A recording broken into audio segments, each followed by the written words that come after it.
Inilah Buletin Dakwah Kafah edisi 342, 1 Zulqa'dah 1445 Hijriah atau 10 Mei 2024 Masehi dengan judul Cara Syar'i Membasmi Korupsi. Setidaknya dalam 10 tahun terakhir, korupsi di negeri ini tampak makin menjadi-jadi. Yang paling mutakhir adalah korupsi dalam tata kelola timah selama 2015 hingga 2022. Kejaksaan Agung telah menetapkan 16 tersangka dalam kasus ini. Menurut hasil perhitungan ahli lingkungan IPB University, Bambang Hero Suharjo, dalam kasus ini negara mengalami kerugian fantastis hingga 270 triliun rupiah. Ini baru satu kasus di sektor pertambangan. Korupsi di sektor pertambangan selain di sektor minerba adalah di antara yang paling banyak merugikan negara. Sektor pembangunan dan infrastruktur juga banyak dikorupsi. Salah satu modus korupsi di sektor ini, menurut studi World Bank, adalah markup yang sangat tinggi, bisa lebih dari 40%. KPK mencatat dalam sebuah kasus korupsi infrastruktur dari nilai kontrak 100%, ternyata nilai real infrastruktur hanya tinggal 50%. Sisanya dibagi-bagi dalam proyek bancaan para koruptor. Makin meningkat. Indonesia Corruption Watch atau ICW mencatat ada peningkatan kasus korupsi yang terjadi sepanjang 2022. Menurut ICW juga, korupsi terjadi hampir di seluruh sektor pemerintahan, baik lembaga eksekutif, legislatif, maupun yudikatif. ICW pun memantau tren penindakan kasus korupsi BUMN sepanjang tahun 2016 hingga 2021. Jumlah kasus korupsi di lingkungan BUMN yang disidik oleh aparat penegak hukum mencapai 119 kasus dengan 340 tersangka. Tercatat sedikitnya 9 kasus pada tahun 2016, 33 kasus pada tahun 2017, 21 kasus pada tahun 2018, 20 kasus lagi pada tahun 2019, lalu 27 kasus pada tahun 2020, dan 9 kasus pada tahun 2021. Berdasarkan data yang terhimpun, 119 kasus korupsi di lingkungan BUMN tersebut menyebabkan kerugian negara hingga 47,9 triliun rupiah. Di sektor pendidikan, kasus korupsi juga banyak terjadi. Terdapat 240 kasus korupsi di sektor pendidikan sepanjang Januari 2016 hingga September 2021. Para pelaku korupsi. Dari sisi pelaku korupsi, data Komisi Pemberantasan Korupsi atau KPK sejak 2004 hingga 2023 menyebutkan sebanyak 344 kasus korupsi melibatkan anggota DPR dan DPRD. Jumlah ini terbanyak ketiga di bawah kasus korupsi yang menjerat kalangan swasta, yaitu sebesar 399 kasus, dan pejabat eselon 1-4 sebanyak 349 kasus. Korupsi juga melibatkan para kepala daerah. Menurut KPK, jumlah tindak pidana korupsi oleh wali kota atau bupati naik menjadi 19 orang pada 2021 dari 10 orang pada tahun sebelumnya. Korupsi juga kini banyak dilakukan oleh kepala desa dan aparatnya. Menurut Indonesia Corruption Watch, sejak pemerintah menggelontorkan dana desa pada 2015, tren kasus korupsi di pemerintahan desa meningkat. Pada 2016, jumlah kasus korupsi di desa hanya sebanyak 17 kasus dengan 22 tersangka. Namun 6 tahun kemudian, jumlah kasusnya melonjak drastis menjadi 155 kasus dengan 252 tersangka. Aktor atau pelaku korupsi bahkan melibatkan para penegak hukum. Berdasarkan data KPK, ada 34 koruptor yang merupakan aparat penegak hukum yang terjerat kasus korupsi. Mereka adalah 21 orang hakim, 10 orang jaksa, dan 3 orang dari kepolisian. Yang lebih memprihatinkan, korupsi bahkan melibatkan pimpinan KPK.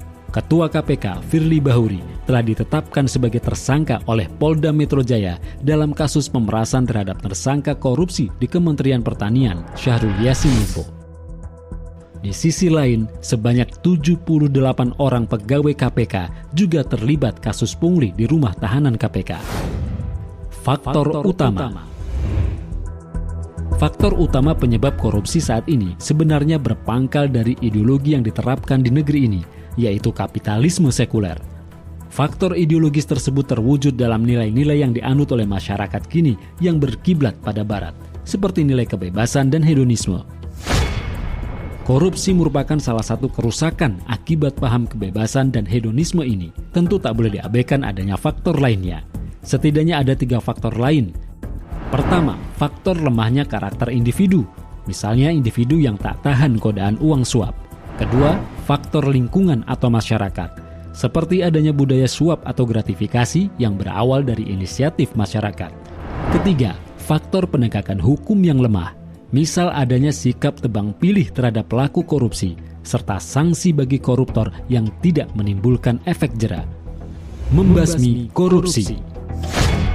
Dalam pandangan syariah Islam, korupsi termasuk perbuatan khianat. Orangnya disebut dengan khain.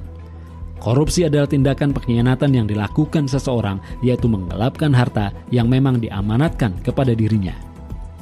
Pada dasarnya, faktor utama penyebab korupsi adalah faktor ideologi. Ini berarti langkah paling utama dan paling penting yang wajib dilakukan adalah menghapuskan pemberlakuan ideologi demokrasi kapitalis. Selanjutnya diterapkan syariah Islam sebagai satu-satunya sistem hukum yang semestinya berlaku di negeri ini. Penerapan syariah Islam akan sangat efektif untuk membasmi korupsi, baik terkait pencegahan atau preventif maupun penindakan atau kuratif. Secara preventif, paling tidak ada 6 langkah untuk mencegah korupsi.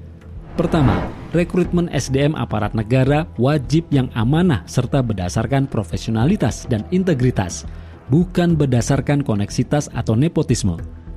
Tentang sikap amanah ini, Allah SWT telah berfirman dalam Quran Surat Al-Anfal ayat 27, yang artinya, hai orang-orang yang beriman, janganlah kalian mengkhianati Allah dan Rasul-Nya. Jangan pula kalian mengkhianati amanah-amanah kalian, padahal kalian tahu.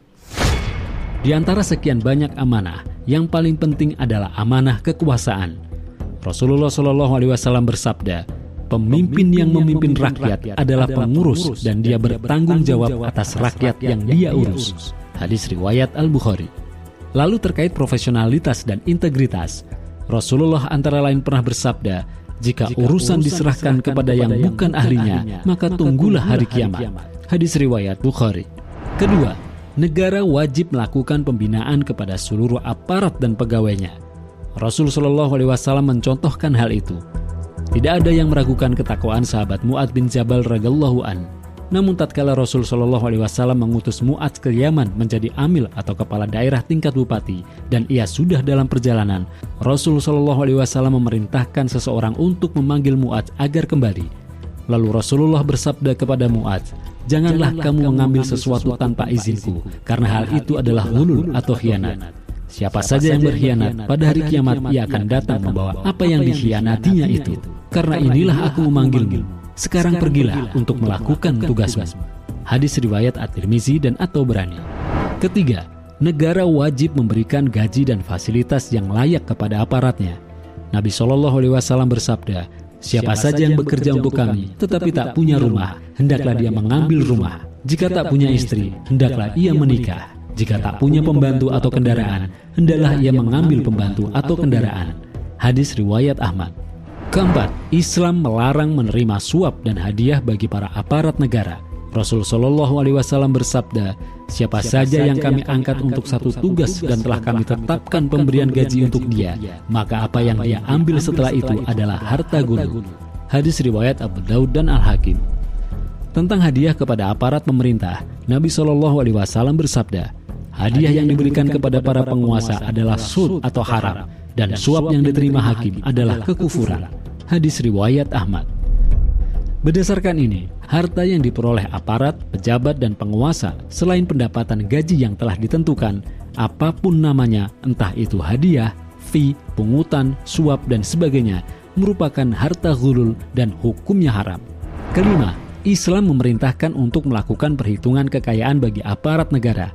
Khalifah Umar bin Khattab radhiyallahu an biasa menghitung kekayaan para pejabat di awal dan di akhir jabatannya.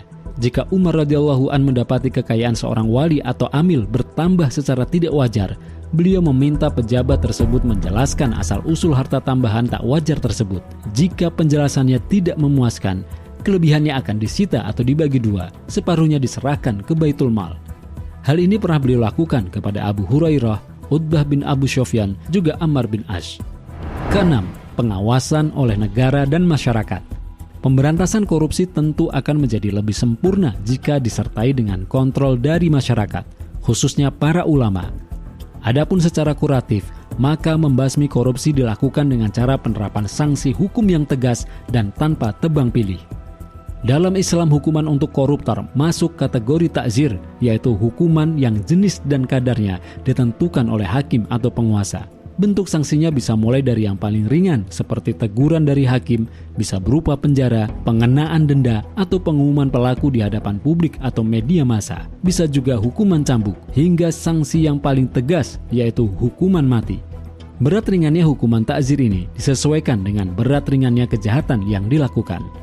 Khotimah, jelas pemberantasan korupsi hanya akan berhasil dalam sistem Islam. Sebaliknya, akan sulit sekali bahkan mungkin mustahil terwujud dalam sistem sekuler seperti sekarang ini.